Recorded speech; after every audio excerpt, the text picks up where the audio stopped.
So I'm going to be using a Blue Ridge turquoise stone for this ring, and as you can see there is a backing on this stone.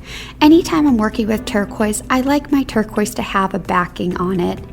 And I'm going to be using fine silver 26 gauge bezel for this piece. I'm just going to wrap the bezel strip around the stone nice and snug, and where the two ends overlap, I'm going to make a mark with my Sharpie. Now I'm going to take my cutting shears and just cut where that mark was made. And you want the two ends to fit nice and snug with absolutely no gaps, so you may have to file and work hard in the two edges with your pliers.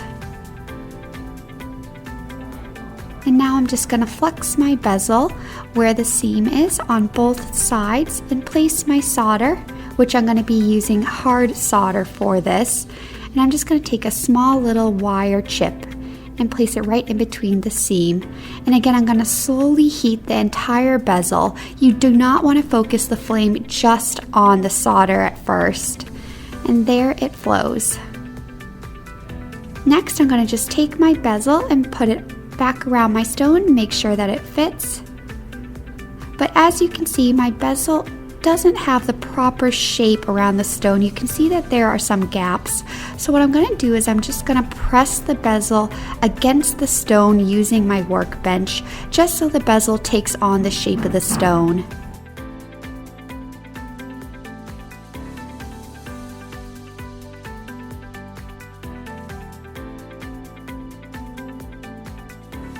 And now I'm just going to sand the bezel flat to get it ready to solder it onto its back plate.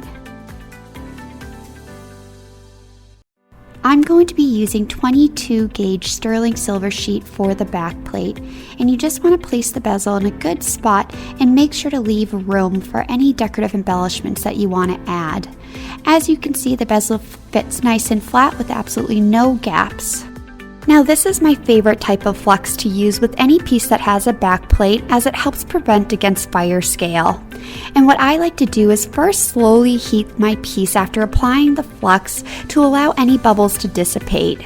Those bubbles can sometimes cause your solder or decorative elements to jump all over the place, so that's why I like to do it in this order. Now I'm going to be using medium solder to solder the bezel to the back plate, and I'm just going to apply it along the inside edges of my bezel.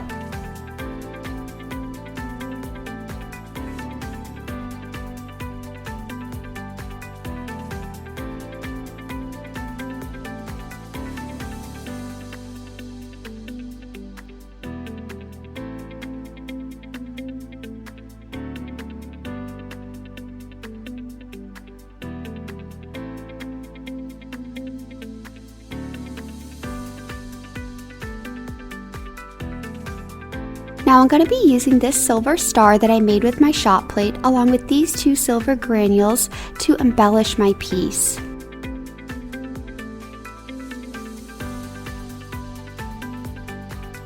Again, I'm going to flux my piece before I begin soldering on both sides, and then I'm just going to slowly heat the piece and allow all of the bubbles to dissipate before I apply my embellishments and my solder.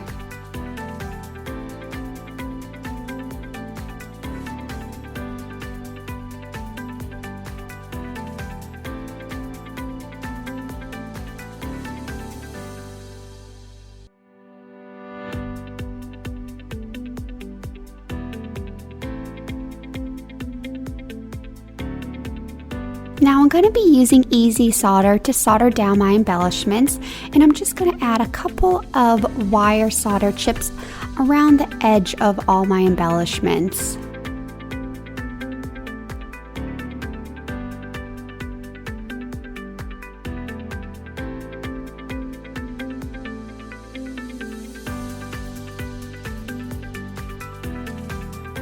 So I decided to add some beaded wire around my piece as well, and all I'm going to do is just take that wire and gently wrap it around my bezel just like that until I get a somewhat good fit. Once I figure out the proper length, I'm just going to trim it with my cutting shears, and I'll probably have to go back and do this a couple of times until I have the length perfect. Now using my chain nose pliers, I'm just going to go and gently squeeze the wire until it takes on the proper shape. I really like my wire to fit very snug around the bezel, so this part can be a bit tedious until you get that proper fit.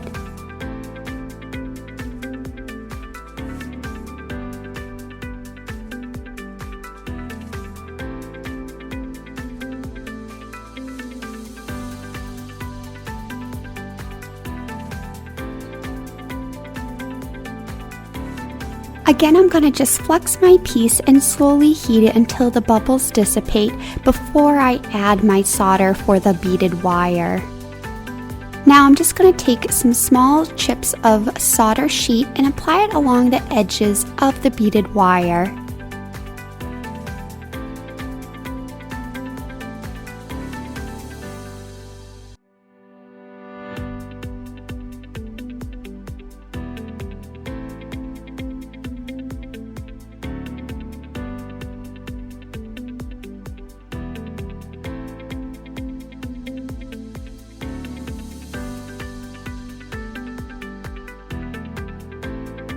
It's now time to begin sawing out the piece, and I like to try to get very close to the decorative elements as best as I can. However, you don't want to get too close, because if you do saw off a piece of one of your elements, you won't be able to get it back, which means you're going to then have to start all over again.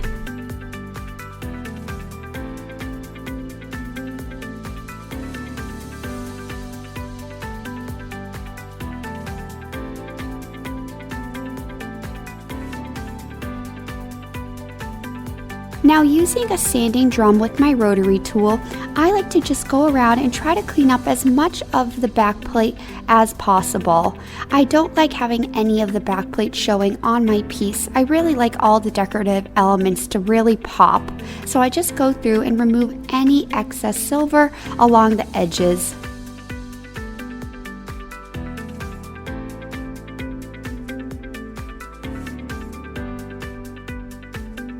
Now I'm just going to use my white silicone polishing wheel to remove any marks or scrapes from my sanding drum and to just smooth out the edges of my piece.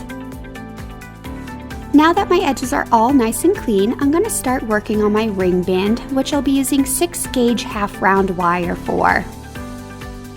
Now I'm also going to be using this PEPETOOL ring bender that I have, and it really just makes your life so much easier when forming the ring band.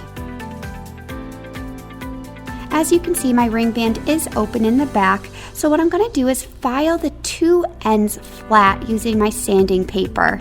This just helps the ring band sit nice and flat on the back plate and allows for the solder to grab hold to the back plate and the ring band.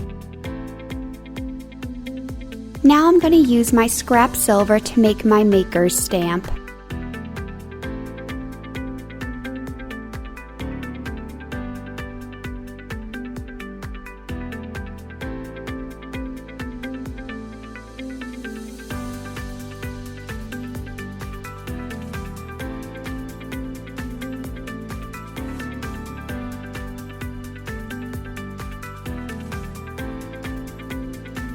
Now that I have my silver stamped, I'm just going to cut it out in a nice rectangular shape and then file and smooth the edges.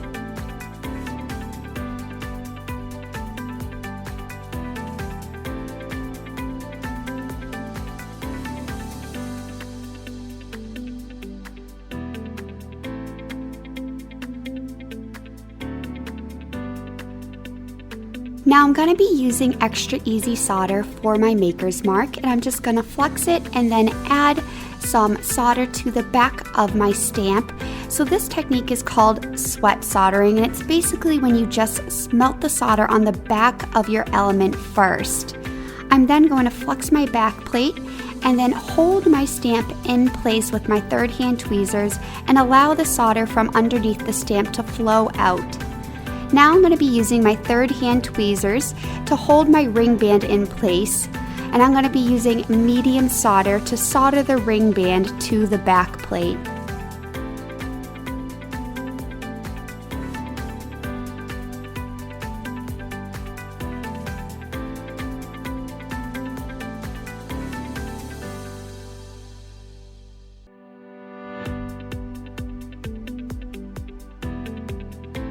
ready, so everything's soldered down nicely. I do have a little bit of cleanup to do, however. Now I'm going to be using my 3M radial discs to polish my piece, and it's important to use them in this order, starting with the yellow and ending with the light green.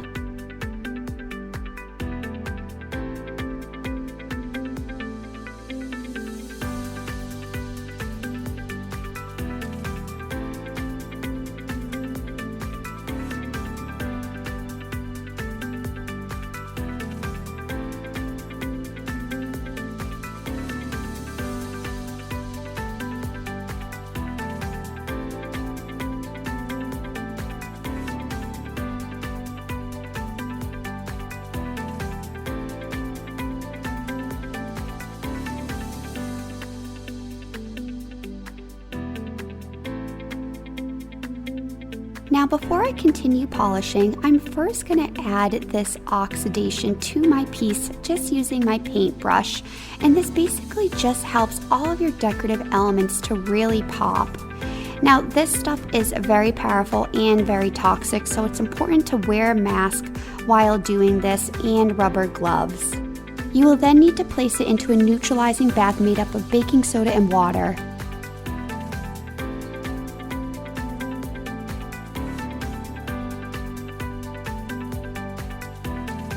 Now using your blue radial disc, you can go ahead and remove any excess patina from the piece.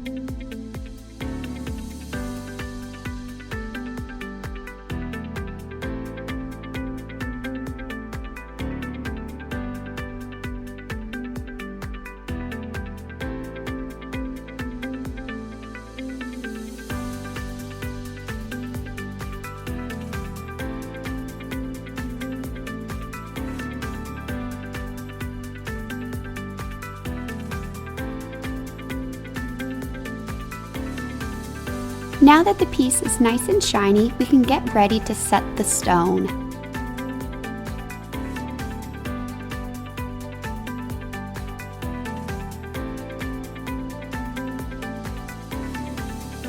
Now I'm going to be using an engraver's block to hold my piece in place while I set the stone, but I'm first going to add a polishing cloth just to cover the surface because the sharp edges from the engraver's block can mark your piece. Now I'm going to put my piece in between the opening, and then I'm just going to twist the knob until the piece is nice and secure in that opening.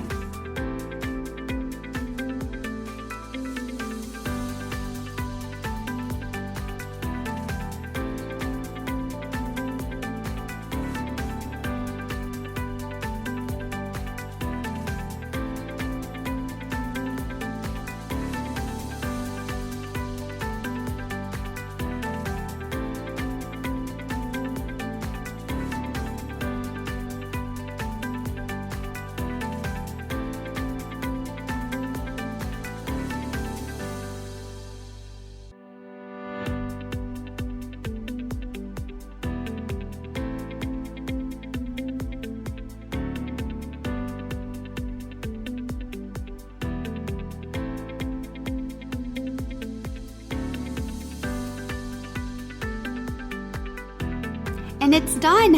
I am so happy with how this ring came out, and I know everyone has their own methods of silversmithing and how they go about doing the whole process, but this is just what I found has worked best for me. If you guys have any questions about my methods, feel free to leave them in the comments below, and as always, if you could like and share and subscribe, that would be greatly appreciated. Thank you guys!